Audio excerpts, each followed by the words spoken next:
Hello बेटा, good morning. बेटा हम 12th चैप्टर कर रहे हैं वेक्टर वाला। पिछली वीडियो के अंदर उसकी डेफिनेशन वगैरह आपको बताई थी, यूनिट वेक्टर के बारे में बताया था, किस तरह से निकालते हैं, डायरेक्शन रेशियो का टॉपिक किया था, डायरेक्शन कोसाइन का किया था। आज हम बेटा स्टार्ट कर रहे हैं इसकी एक्सरसाइज। देखो बेटा, क्वेश्चन नंबर फर्स्ट ये कह रहा है if A is a non zero vector. Vector ए जो है वो नॉन जीरो वेक्टर है। नॉन जीरो वेक्टर का मतलब क्या है कि जो आई जे के जो कंपोनेंट हैं, आई जे के जो कंपोनेंट हैं वो जीरो नहीं है। मतलब जीरो वेक्टर का मतलब होता है बेटा जीरो आई प्लस जीरो जे प्लस जीरो के। क्या कहता है, फाइंड ए स्केलर के सच दैट के इंटू में वेक्टर ए का मॉडुलस इक्वल किसके है, 1 के। और हमें के स्केलर की क्या निकालनी है, वैल्यू। यहाँ से देखो बेटा, अगर हम ये मैग्नीट्यूड दोनों पे अप्लाई करें तो हम मैग्नीट्यूड ऑफ के इंटू में मैग्नीट्यूड ऑफ वेक्टर ए लिख सकते हैं, जो किसके इक्वल है, 1 के। यहाँ से अगर मैग्नीट्यूड ऑफ के लिखेंगे तो 1 अपॉन में मैग्नीट्यूड ऑफ वेक्टर ए आ जाएगा। और अगर हम के का मैग्नीट्यूड हटाएंगे तो बेटा के का मैग्नीट्यूड किसके इक्वल हो जाएगा, प्लस माइनस 1 अपॉन में मैग्नीट्यूड ऑफ वेक्टर ए। क्योंकि मैग्नीट्यूड जो मॉडुलस आपके पास है उसके अंदर क्या होता है, नेगेटिव टर्म का भी क्या हो जाता है, पॉजिटिव। यानी कि जब हम के का मोड हटाएंगे तो उसके दो केस अराइज होंगे, पॉजिटिव और नेगेटिव। तो ये हो जाएगी आपकी के स्केलर की वैल्यू। फिर देखो बेटा इसका सेकंड क्वेश्चन क्या कहता है, अगर वेक्टर ए वेक्टर बी के बराबर है। सबसे पहले तो आप ये याद करो, दो वेक्टर अगर इक्वल हैं तो कौन सी 3 कंडीशन हमने पढ़ी थी। सबसे पहली क्या, अगर दो वेक्टर इक्वल हैं तो उनकी लेंथ क्या होगी, सेम होगी, उनका मैग्नीट्यूड जो है वो क्या होगा, सेम। दूसरा बेटा हमने क्या पढ़ा था, दो वेक्टर अगर इक्वल हैं तो उनकी जो डायरेक्शन है वो डायरेक्शन भी क्या होगी, सेम होगी। और तीसरा, दो इक्वल वेक्टर में जो पैरेलल स्पॉट होता है वो स्पॉट भी क्या होगा, सेम होगा। ये 3 कंडीशन होती हैं दो वेक्टर के इक्वल होने के लिए। क्या कहता है, इट इज़ ट्रू दैट, हमसे पूछ रहा है कि अगर वेक्टर इक्वल हैं तो क्या magnitude of A magnitude of B के इक्वल होगा। तो यहाँ से अगर हम बात करें तो हमारा रिजल्ट क्या होगा, यस होगा। क्योंकि देखो ये तो दो वेक्टर इक्वल होने के लिए तीनों नेसेसरी कंडीशन है, जिसमें से पहली कंडीशन ही पूछ रहा है कि क्या इक्वल वेक्टर्स के मैग्नीट्यूड सेम होंगे। तो हमें जवाब यस और नो में देना है। तो ये रिजल्ट क्या है, ट्रू है। उसके बाद देखो बेटा इसी का सेकंड पार्ट ये कह रहा है कि अगर वेक्टर ए है उसका मैग्नीट्यूड वेक्टर बी के इक्वल है। अब बात कर रहे हैं कन्वर्स रिजल्ट की, अगर दो वेक्टर का मैग्नीट्यूड सेम है तो क्या ये हमेशा ट्रू रहेगा कि वेक्टर भी सेम हो। हमसे पूछ रहा है कि मैग्नीट्यूड अगर सेम है तो क्या वेक्टर्स का इक्वल होना ज़रूरी है। तो बेटा इसका जवाब होगा नो। अब जैसे कोई एग्जाम्पल देख लो, मैंने ए वेक्टर ले लिया बेटा, आई प्लस में 2j और प्लस में 2k। अगर यूँ कहा जाए कि इसका मैग्नीट्यूड निकालो तो बेटा अंडर द रूट 1 प्लस में 4 प्लस में 4 वेक्टर ए का मैग्नीट्यूड 3 आया। दूसरा बेटा अगर मैं दूसरा वेक्टर बी लूँ, क्या ले लिया मैंने, 2i माइनस में j और माइनस में 2k ले लिया। और अगर हम यहाँ b का मैग्नीट्यूड निकालें तो क्या आएगा, अंडर द रूट आई जे के कोफिशिएंट के स्क्वायर का सम करेंगे तो वो भी कितना आएगा, 3। आप ध्यान से देखो, a का मैग्नीट्यूड भी 3, b का मैग्नीट्यूड भी 3, तो मैग्नीट्यूड तो सेम है। लेकिन आपसे पूछा जाए क्या वेक्टर a वेक्टर b के बराबर है, नहीं है बेटा। क्योंकि दो वेक्टर के इक्वल होने के लिए आई जे और के तीनों के कोफिशिएंट भी क्या होने चाहिए, सेम होने चाहिए। तो इसका जो हमारा रिजल्ट है वो क्या हो जाएगा कि मैग्नीट्यूड अगर इक्वल है तो वेक्टर का इक्वल होना कोई ज़रूरी नहीं है। नेक्स्ट देखो बेटा इसी का थर्ड पार्ट आता है, कहता है मैग्नीट्यूड ऑफ ए अगर मैग्नीट्यूड ऑफ बी के बराबर है। ध्यान से सुनना, दो वेक्टर का मैग्नीट्यूड अगर सेम है तो क्या ये रिजल्ट ट्रू होगा, क्या कि वेक्टर ए बराबर होगा plus minus of vector B के। इसके कहने का मतलब है कि वेक्टर ए अगर वेक्टर बी के बराबर है तब मैग्नीट्यूड सेम होगा, बिल्कुल होगा। दूसरा यूँ कहता है कि अगर वेक्टर ए वेक्टर बी के नेगेटिव के बराबर है तब मैग्नीट्यूड सेम होगा। यानी कि सिर्फ ये 2 ही केस हो सकते हैं। अब एग्जाम्पल देखो, जैसे हमने ये दिया था, इसी में देख लो आप, वेक्टर ए ये लिया, वेक्टर बी ये लिया, ए वेक्टर बी के बराबर नहीं था, और आप ध्यान से देखोगे तो वेक्टर बी जो है ना वो वेक्टर ए के नेगेटिव के भी बराबर नहीं है। इसका नेगेटिव तो क्या होता है, -i - 2j - 2k, यानी कि कोई ज़रूरी नहीं है कि 2 वेक्टर के मैग्नीट्यूड इक्वल होने के लिए सिर्फ वो दोनों वेक्टर एक दूसरे के प्लस माइनस साइन के इक्वल हों। यानी कि अगर हम यहाँ पे देखते हैं तो ए और बी में इन दोनों में से कोई भी रिलेशन नहीं है, फिर भी मैग्नीट्यूड क्या है, सेम। तो इसके तीसरे पार्ट का भी जवाब क्या हो जाएगा आपका, नो, रिजल्ट ट्रू नहीं है। उसके बाद आ जाए बेटा थर्ड क्वेश्चन पे। देखो क्या कहता है, प्रूव दैट वेक्टर के नेगेटिव का नेगेटिव निकालें तो वेक्टर खुद आ जाएगा। हमें यूँ कहना चाह रही है, जैसे बेटा हमने ए बी वेक्टर ले लिया, ठीक है, ए बी वेक्टर को हमने नोटेट किससे कर दिया, वेक्टर ए से। अगर बेटा मैं इसका नेगेटिव निकालती हूँ तो इसका नेगेटिव निकालने का मतलब है बी ए वेक्टर, हमने इसकी डायरेक्शन को क्या कर दिया, चेंज कर दिया, तो बी ए वेक्टर क्या आ जाएगा, नेगेटिव ऑफ वेक्टर ए। अगर मैं इसकी दोबारा से डायरेक्शन चेंज करूं, यानी कि फिर से हमने इनिशियल पॉइंट ए ले लिया, टर्मिनल पॉइंट बी ले लिया, तो वापस से नेगेटिव ऑफ नेगेटिव क्या आ जाएगा, वेक्टर ए आ जाएगा। यानी कि ये रिजल्ट आपका क्या है कि किसी वेक्टर का अगर हम नेगेटिव का नेगेटिव करेंगे तो वेक्टर खुद आ जाएगा। फिर आ जाओ क्वेश्चन नंबर 4 पे। कहते हैं बेटा ए बी सी डी एक पैरेललोग्राम है, बना लेते हैं diagram. A B C D एक पैरेललोग्राम है। क्या होता है पैरेललोग्राम में, अपोजिट साइड इक्वल भी होती हैं और पैरेलल भी होती हैं, ए बी सी डी। यूँ कहता है ए बी जो वेक्टर है वो है बेटा वेक्टर ए, दूसरा बी सी जो वेक्टर है वो है वेक्टर बी। हमें क्या कह रहा है, प्रूव करो कि ए सी जो इसका डायगोनल है, ए सी जो वेक्टर है वो vector A plus vector B आना चाहिए, और बी डी जो इसका डायगोनल है, बी डी वेक्टर क्या लिखा जाएगा, vector B minus vector A. इधर देखो बेटा, पैरेललोग्राम के अंदर अपोजिट साइड इक्वल भी होती हैं और पैरेलल भी होती हैं। अगर B C vector vector B है तो A D vector B vector क्या हो जाएगा, बी। अगर A B vector vector A है तो डी सी वेक्टर बी क्या होगा, वेक्टर ए हो जाएगा। पहले मैंने क्या किया, ए सी डायगोनल को ड्रॉ कर लिया, ए सी डायगोनल को, ठीक है, और यहाँ ट्रायंगल लॉ ऑफ एडिशन लगा रहे हैं। अगर हम यहाँ से ए सी वेक्टर लिखेंगे तो ट्रायंगल ए बी सी की बात कर रही हूँ मैं, आप चाहे ए सी डी की हेल्प से भी निकाल सकते हैं, एक ही बात रहेगी। देखो बेटा ए बी सी ट्रायंगल की अगर बात करें तो ए सी वेक्टर को हम ए बी प्लस में बी सी वेक्टर लिख सकते हैं। अब ए बी क्या है, वेक्टर ए, और बी सी क्या है, वेक्टर बी। तो आप देख लो ए सी जो वेक्टर है जो इसका डायगोनल है वो किसके इक्वल शो कर दिया हमने, वेक्टर ए प्लस में वेक्टर बी के। दूसरा बेटा अगर मैं बी डी डायगोनल ड्रॉ कर लूँ, ठीक है, बी डी डायगोनल अगर हम ड्रॉ करते तो बी डी वेक्टर क्या लिखा जाएगा, आप या तो ए बी डी ट्रायंगल की हेल्प से लिख सकते हो या आप बी सी डी ट्रायंगल की हेल्प से भी लिख सकते हो। यहाँ देखो बेटा, अगर हमें बी डी डायगोनल लिखना है तो वो क्या लिखा जाएगा, बी ए वेक्टर प्लस में ए डी वेक्टर। अब देखो A B vector vector A है तो बेटा बी ए वेक्टर तो उसका क्या हो जाएगा, नेगेटिव, यानी कि बी ए वेक्टर क्या आएगा, माइनस वेक्टर ए प्लस में ए डी क्या है, वेक्टर बी, जिसको हम कैसे लिख सकते हैं, वेक्टर बी माइनस में वेक्टर ए। और हमें यही प्रूव करना था कि बी डी जो वेक्टर है वो क्या लिखा जाएगा, वेक्टर बी माइनस में वेक्टर ए। इन दोनों को हमने किससे किया, ट्रायंगल लॉ ऑफ एडिशन से, जो आपको पिछली वीडियो में बताया भी था। देखो बेटा नेक्स्ट क्वेश्चन नंबर 5 कर रहे हैं। स्टेटमेंट पढ़ो क्या कह रही है, कहता है इफ़ वेक्टर ए बराबर A B vector, A B जो है वो वेक्टर ए दे रखा है, ठीक है भाई, बी सी जो है बेटा वो वेक्टर बी दे रखा है। आगे कहता है देन शो दैट ए सी को मैंने मिला दिया, ए सी जो है वो हमें प्रूव करना है कि vector A plus vector B आएगा।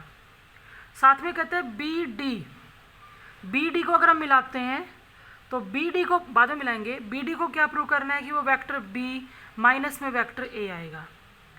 आगे जाके क्या करे बेटा, सॉरी बेटा ये दूसरी स्टेटमेंट पढ़ ली हमने।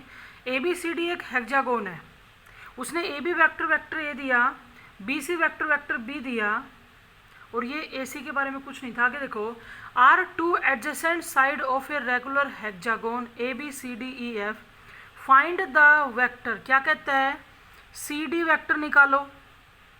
दूसरा कहता है बेटा डी ई वेक्टर निकालो। उसके बाद कहता है ई एफ वेक्टर निकालो। फिर कहता है एफ ए वेक्टर निकालो। उसके बाद कहता है ए ई बाद में मिलाएंगे हम, हमें ए ई वेक्टर निकालना है, सी ई वेक्टर भी निकालना है, in terms of vector A and vector B की फॉर्म में निकालना है। ठीक है, सुनो बेटा, हम यहाँ पे क्या करेंगे, ए सी को मिला लेते हैं। ठीक है, अब ए सी को मिलाया, अगर मैं यहाँ से ट्रेंगल लॉ ऑफ एडिशन से ए सी वेक्टर लिखना चाहूँ तो बेटा वो ए बी प्लस में बी सी लिखा जाएगा।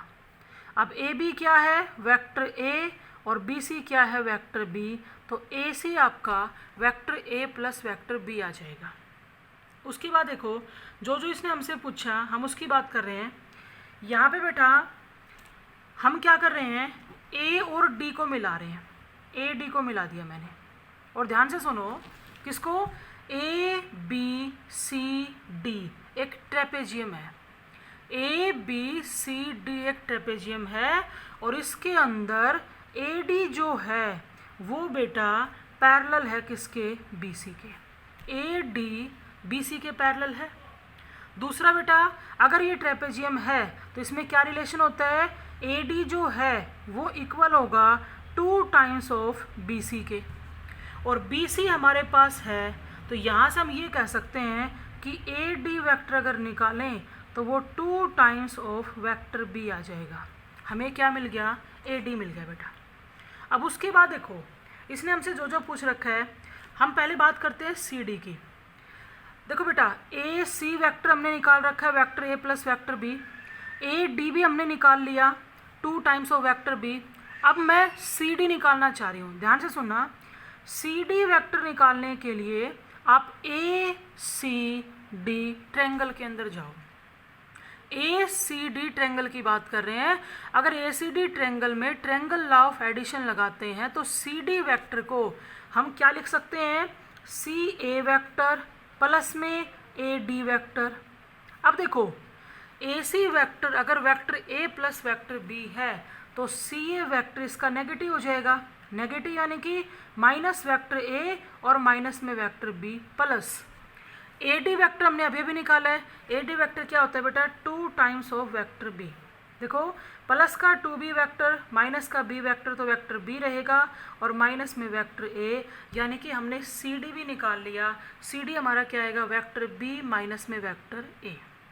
उसके बाद देखो बेटा, अगर हम यहाँ पे बात ए बी और ई डी की करें, ए बी और ई डी नहीं बल्कि डी ई बोलो, ए बी और अगर डी ई की बात करते हैं तो ए बी पैरेलल है डी ई के, और रेगुलर हेक्सागोन है तो पैरेलल होने के साथ साथ ए बी जो है वो डी ई के इक्वल भी होगा, डी के इक्वल भी होगा। लेकिन ए बी जो है, अब ये तो मैंने लेंथ की फॉर्म में लिखा है, जब वेक्टर की फॉर्म में लिखेंगे तो ध्यान से सुनो, इसकी डायरेक्शन तो है ए से बी और बेटा उसकी डायरेक्शन है डी से ई, तो डायरेक्शन क्या है, अपोजिट।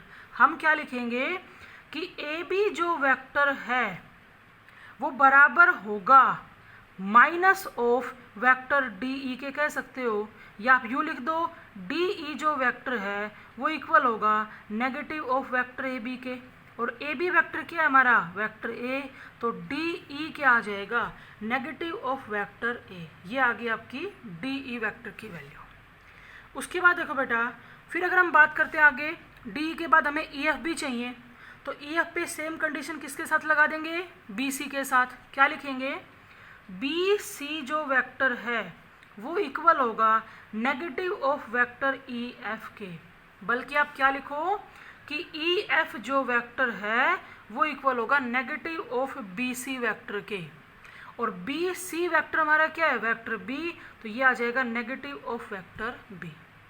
ये आ गया आपका ई एफ। सेम हम किसकी बात करेंगे, एफ ए की। तो एफ ए की बात करेंगे तो किसके पैरेलल है, डी सी के है, इक्वल भी होगा। अब सी डी हमने निकाला था बेटा, सी डी हमारा वेक्टर बी माइनस में वेक्टर ए है। अगर मैं यहाँ से एफ ए वेक्टर लिखूँ तो एफ ए जो वेक्टर है वो नेगेटिव होगा सी डी वेक्टर का, और सी डी वेक्टर का नेगेटिव क्या हो जाएगा, वेक्टर ए तो प्लस का और वेक्टर बी किसका, माइनस का। तो ये आ जाएगा हमारा एफ ए। उसके बाद बेटा हमने उससे क्या, वो हमसे क्या क्या पूछ रहा है, एक पूछ रहा है ए ई, मैंने ए ई को मिला दिया। अब देखो ए ई वेक्टर निकालने के लिए हम ट्रायंगल लॉ ऑफ एडिशन लगा सकते हैं, वो आपकी मर्जी है।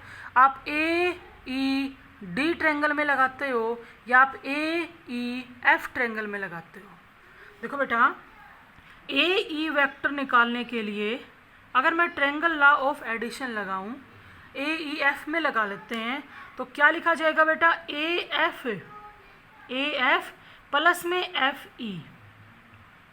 अब देखो एफ ए हमने अभी अभी निकाला था, अगर हम वहाँ से ए एफ लिखेंगे तो इसका नेगेटिव हो जाएगा, यानी कि माइनस का तो वेक्टर ए और प्लस का हो जाएगा वेक्टर बी। उसके बाद अगर एफ ई की बात करें तो ई एफ हमारा माइनस वेक्टर बी है, और उसका भी अगर हम डायरेक्शन चेंज करेंगे, अपोजिट डायरेक्शन करेंगे, नेगेटिव करेंगे, तो ये नेगेटिव नेगेटिव क्या हो जाएगा आपका, पॉजिटिव। तो बेटा ए ई जो वेक्टर है वो आपका क्या आएगा, माइनस का तो वेक्टर ए और प्लस का 2b वेक्टर। ये आ गया बेटा आपका ए ई। उसके बाद उसने हमसे एक और पूछ रखा है सी ई, मिला दिया हमने सी ई को। और सी ई निकालने के लिए आप बात कर लो सी डी ई ट्रायंगल में। सी ई वेक्टर निकालने के लिए हम सी डी ई ट्रायंगल में ट्रायंगल लॉ ऑफ एडिशन अगर लगाते हैं तो इसको सी डी प्लस में डी ई लिख सकते हैं।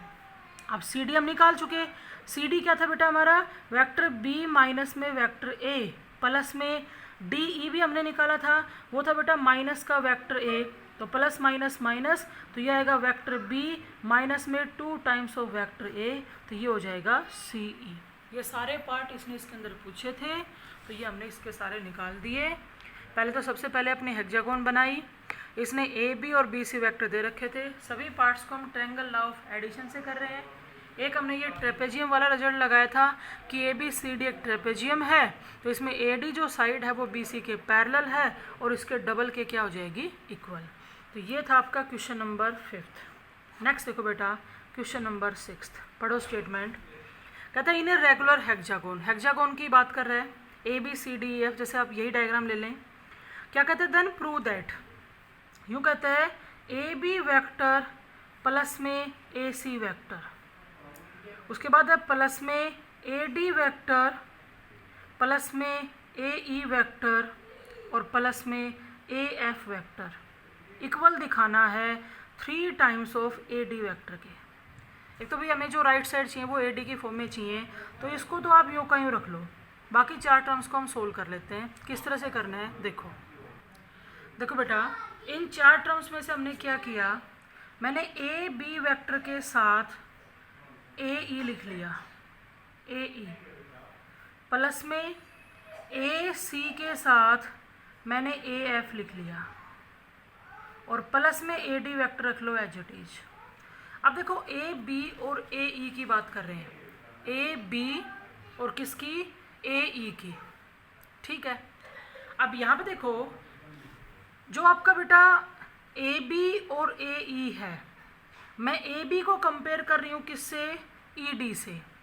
ए बी और ई डी की अगर हम बात करें तो हम इसको क्या लिख सकते हैं, ए बी जो वेक्टर है वो ई डी वेक्टर के बराबर होगा, ए बी जो वेक्टर है वो ई डी वेक्टर के बराबर होगा, प्लस में मैंने ए ई वेक्टर यूँ का यूँ लिख दिया। उसके बाद प्लस ए सी वेक्टर और ए एफ की अगर बात करें तो ए एफ आपका ये है, ए एफ जो है वो आपका सी डी के बराबर है। यहाँ से क्या लिख रही हूँ मैं, ए सी तो एज इट इज, और ए एफ की जगह मैंने लिख दिया सी डी वेक्टर, और प्लस में A D vector as it is. इधर देखो बेटा, पहले लिख रही हूँ मैं ए ई, प्लस में लिख दिया ई डी। क्यों लिखा, इसका टर्मिनल और इसका इनिशियल सेम है, तो हम इन दोनों से कंबाइंड वेक्टर क्या लिख सकते हैं, ए डी। प्लस में सेम देखो इसका टर्मिनल और इसका इनिशियल सेम है, तो इनसे भी जो कंबाइंड वेक्टर बनेगा वो क्या आएगा, ए डी। और प्लस में हमारे पास ए डी पहले से ही था, तो ये प्रूव हो जाएगा 3 times of A D vector के। और यही हमें क्या करना था, प्रूव करना था। नेक्स्ट देखो बेटा क्वेश्चन नंबर 7 क्या कह रहा है, कहते हैं prove that the sum of all vectors drawn from the centre of a regular octagon. कहते हैं उसके सेंटर से जो रेगुलर ऑक्टागोन है उसके सभी वर्टिसेस पे अगर वेक्टर ड्रॉ किए जाते हैं उनका सम करें तो वो सम क्या आना चाहिए, 0। देखो बेटा जैसे हम यहाँ सबसे पहले बात करें, हमने ड्रॉ कर दिया ओ ए वेक्टर और यहाँ से मैंने ड्रॉ कर दिया ओ ई वेक्टर। थोड़ा सा आपका पॉइंट यहाँ जाएगा ओ ई। तो बेटा जो आपका ओ ए वेक्टर है वो इक्वल होगा ओ ई वेक्टर के लेंथ की अगर बात करें, लेकिन डायरेक्शन क्या है, अपोजिट। तो ओ ए वेक्टर ओ ई वेक्टर के नेगेटिव के बराबर होगा। सेम अगर हम ओ सी और ओ जी की बात करें तो ओ सी जो वेक्टर है वो negative of O G vector होगा। उसी तरह से अगर आप ओ एफ लेते हो और ओ बी लेते हो, सेम ओ एच लेते हो और ओ डी लेते हो, ये क्या कहता है कि इसके सेंटर से सभी वर्टिसेस पे जो वेक्टर ड्रॉ किए गए हैं उन सब का सम 0 होना चाहिए। यानी कि हमें ये कह रहा है ओ ए वेक्टर प्लस में ओ बी वेक्टर प्लस में ओ सी वेक्टर प्लस में ओ डी वेक्टर प्लस में ओ ई प्लस में ओ एफ वेक्टर प्लस में ओ जी वेक्टर और प्लस में ओ एच वेक्टर। हम क्या कहेंगे यहाँ से कि ओ ए जो वेक्टर है वो नेगेटिव ऑफ ओ ई है, नेगेटिव इसके नेगेटिव के इक्वल है, तो ये इससे कैंसिल हो जाएगा। सेम ओ सी अगर लें तो वो ओ जी के नेगेटिव के बराबर है, ये भी कैंसिल हो जाएगा। अगर हम बेटा ओ बी लेते हैं तो वो ओ एफ के नेगेटिव के बराबर है, और सेम ओ डी जो है वो ओ एच के नेगेटिव के बराबर है, तो ये कैंसिल होके क्या आ जाएगा, 0। ये एक दूसरे के नेगेटिव के बराबर क्यों है, क्योंकि यहाँ लेंथ तो सेम है लेकिन डायरेक्शन क्या है, अपोजिट। तो ये एक दूसरे के नेगेटिव के इक्वल होंगे, तो इसके सेंटर से वर्टिसेस पे जो वेक्टर ड्रॉ किए गए उन सब का सम क्या हो जाएगा, 0। नेक्स्ट देखो बेटा क्वेश्चन नंबर 8। देखो बेटा 8th की स्टेटमेंट पढ़ो। कहते हैं D is the middle point of the side B C of triangle A B C. एक ट्रायंगल है ए बी सी जो हमने ड्रॉ कर ली। कहते हैं उसकी बी सी साइड पे डी मिड पॉइंट है, डी हमने मिड पॉइंट ले लिया बी सी का। कहते हैं देन प्रूव दैट क्या ए बी प्लस में ए सी इक्वल होगा 2 टाइम्स ऑफ ए डी के। हमें प्रूव करना है A B plus A C 2 times of किसके होगा, ए डी के। यहाँ देखो बेटा एक तो हमने ले लिया यहाँ सी डी वैक्टर और ये ले लिया हमने बी डी वैक्टर। यहाँ 2 ट्रायंगल बन गई, एक तो बन गई ए बी डी और एक बन गई ए सी डी। इन दोनों ट्रायंगल के अंदर देखो अगर हम ए बी डी ट्रायंगल की बात करें और वहाँ से ए डी वैक्टर अगर लिखना चाहें तो ए डी वैक्टर क्या लिखा जाएगा, ए बी वैक्टर प्लस में बी डी वेक्टर। और अगर मैं ट्रायंगल ए सी डी की बात करूं और यहाँ से ए डी वेक्टर लिखना चाहें तो क्या लिखा जाएगा, ए सी प्लस में क्या आएगा, सी डी। इसे कह दो फर्स्ट, इसे कह दो सेकंड और दोनों इक्वेशन को ऐड कर दो। हम ए डी की फॉर्म में क्यों लिख रहे हैं, क्योंकि जो हमें प्रूव करना है उसमें 2 टाइम्स ऑफ ए डी दिखाना है।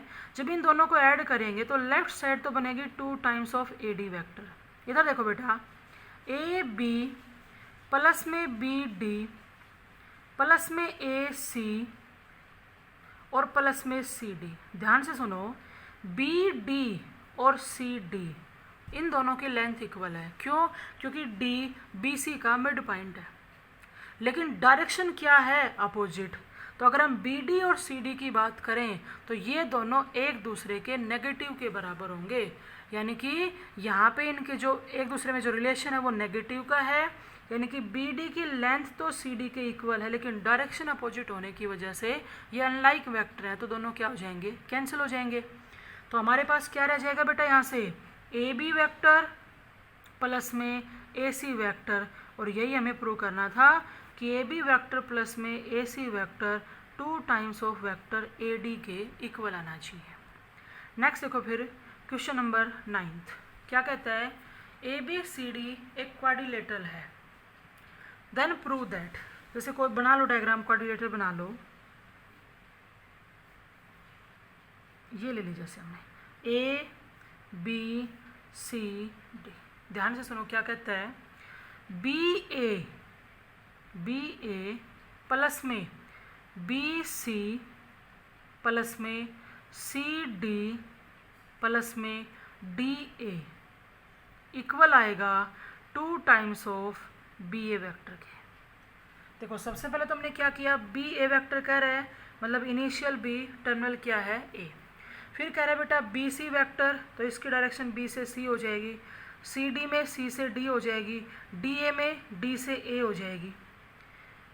अब देखो यहाँ पे इसने हमें, अगर हम कोई भी डायगोनल ड्रॉ करें, जैसे BD डायगोनल ड्रॉ करना चाहें, सबसे पहले आप यहाँ देखो, इन दोनों वेक्टर को अगर हम लेते हैं, BA वेक्टर तो रख लो as it is, left hand side लेके चल पड़े, प्लस में BC भी एज इट इज। बेटा CD और DA की बात हो रही है, CD और DA की बात हो रही है। अगर मैं यहाँ पे AC को मिला दूँ, CD और DA की बात हो रही है, अगर AC को मिला दे तो ट्रायंगल लॉ ऑफ एडिशन से इसका टर्मिनल पॉइंट और इसका इनिशियल सेम है, तो इन दोनों से हम एक कॉमन वेक्टर क्या लिख सकते हैं, CA लिख दिया। मिलाना चाहो तो मिला सकते हो। फिर देखो BC और CA की बात कर रहे हैं, तो ये तो आपका BC और ये आपका CA, तो ABC ट्रायंगल बनेगी कि नहीं बनेगी।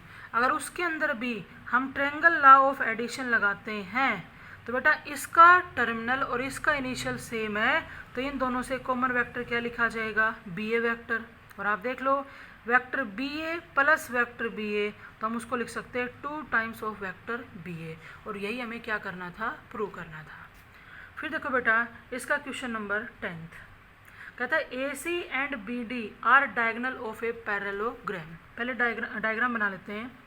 ABCD हमने एक पैरेललोग्राम ले ली, ABCD क्या कहता है देखो, अब हम यहाँ पहले अज्यूम कर लेते हैं ABCD जो पैरेललोग्राम हमने ली, या तो वेक्टर A वेक्टर B की फॉर्म में अज्यूम कर लो, या फिर आप सीधा करना चाहो तो सीधा कर सकते हो।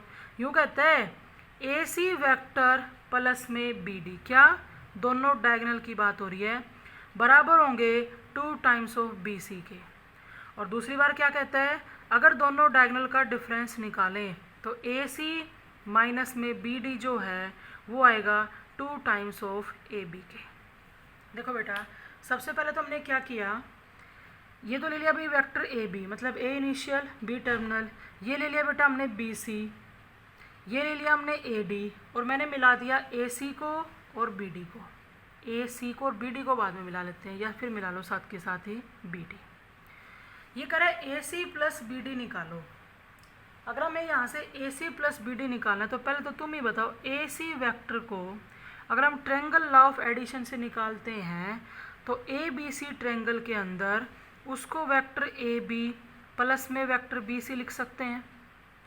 और अगर हम BD डायगोनल निकालेंगे, तो BD डायगोनल में भी क्या करो, ABD ट्रायंगल की हेल्प से अगर लिखें तो वो क्या लिखा जाएगा, BA वेक्टर प्लस में AD वेक्टर आ जाएगा।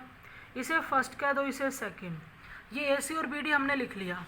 फर्स्ट पार्ट प्रूव करने के लिए दोनों का सम कर दो। जब हम दोनों को ऐड करेंगे तो AC प्लस में BD आएगा। यहाँ से देखो AB वेक्टर है प्लस में BC वेक्टर है, प्लस में आएगा BA वेक्टर और प्लस में AD वेक्टर। तो यूँ बताओ बेटा AB वेक्टर तो BA वेक्टर से कैंसिल हो जाएगा, क्योंकि एक दूसरे के नेगेटिव के बराबर होंगे, अपोजिट डायरेक्शन वाले हैं।